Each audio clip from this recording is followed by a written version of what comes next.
Қазақ тілі тақырыбы бұл кім? Кто это?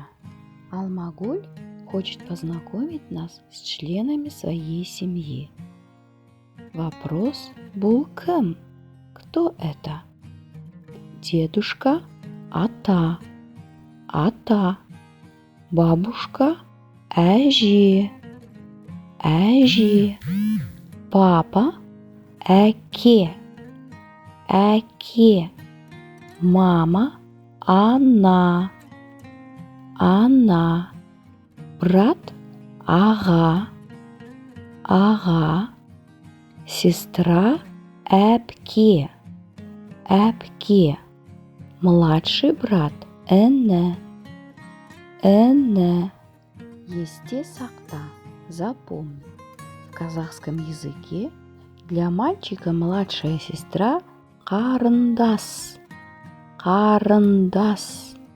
Для девочки младшая сестра сіңлі, сіңлі. Суретке қарап, отбасы мүшелерін ата. Посмотри на картинку, назови членов семьи. Вопрос бұл кім? Кто это? Бұл ата, бұл әже, бұл әке, бұл ана, бұл аға, бұл әпке, бұл қарындас, бұл іні.